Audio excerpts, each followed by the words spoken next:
जय hospital आता doctor अफसर शेख यांच्या मार्गदर्शनाखाली 6 मार्च पासून सुरू 24 तास वैद्यकीय सेवा, casualty, ICU, OT, general ward, special deluxe room, lab, x-ray सह अन्य सुविधा उपलब्ध।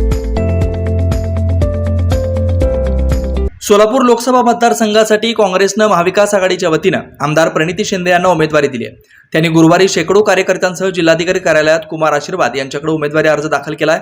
या अर्ज दाखल वेळी प्रदेशाध्यक्ष नाना पटोले, सोलापुरातील सिद्धेश्वर साखर कारखान्याचे धर्मराज काडादी, बळीराम काका साठे यांची उपस्थिती होती।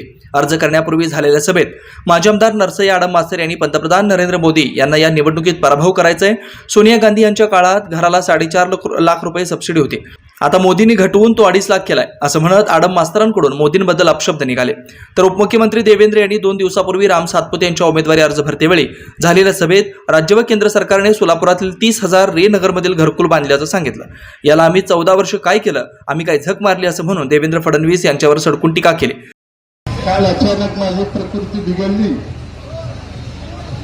तरी आज या ठिकाणी हजर आहे,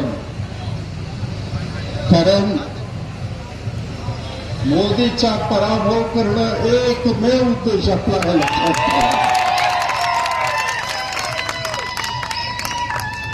काल त्याने शक्ती प्रदर्शन केलं,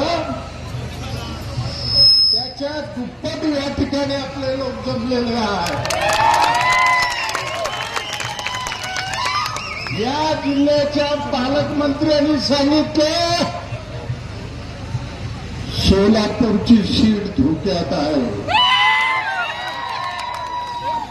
माड्याची सीट धोक्यात आहे। मी जाहीर करू लागलेला आहे, आमदार प्रणिती शिंदे 4 तारखेला दिल्लीत गेल्याशिवाय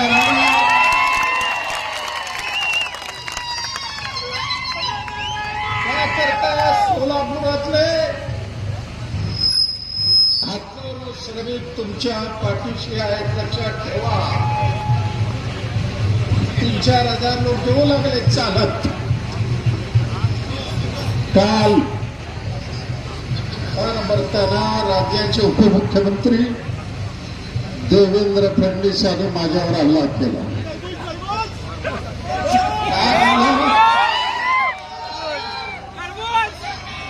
30,000 घरं आम्ही दिलं,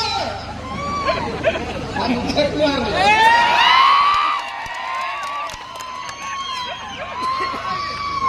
14 वर्ष वनवास पत्करला। सोलापूरला, पुण्याला, मुंबईला, दिल्लीला हजारो लोकांना घेऊन गेलो। तुमचे घरचे पैसे देऊ लागलो का? अरे आजपर्यंत कोणाची हिंमत झाली नाही। 19 तारखेला आले होते मोदी साहेब, मोदी साहेबांना सांगितलं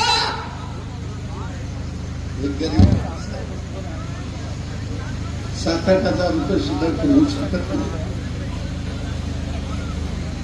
त्याला 20 वर्ष महिन्याला 2100 रुपयाप्रमाणे 6 लाख रुपये कर्जफेड करण्याकरता आमच्यावर बंधन आणली।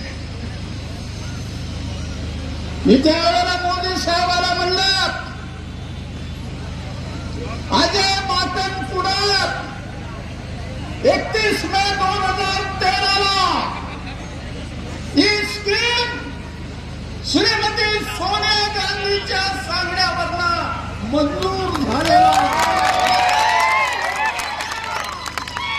आणि त्यावेळेला 4.5 लाख रुपये सबसिडी होती। मोदी साहेब तुम्ही 2 लाख कमी केला आणि तुम्हाला मत द्यायचं, मत नाही पायातले काढून देतील, लक्षात ठेवा। या 2 नेत्यांच्या वादविवादावर येणारा रेनगरमधील प्रश्न सुटणार की आणखी वाढणार हे येणारा काळच ठरवेल।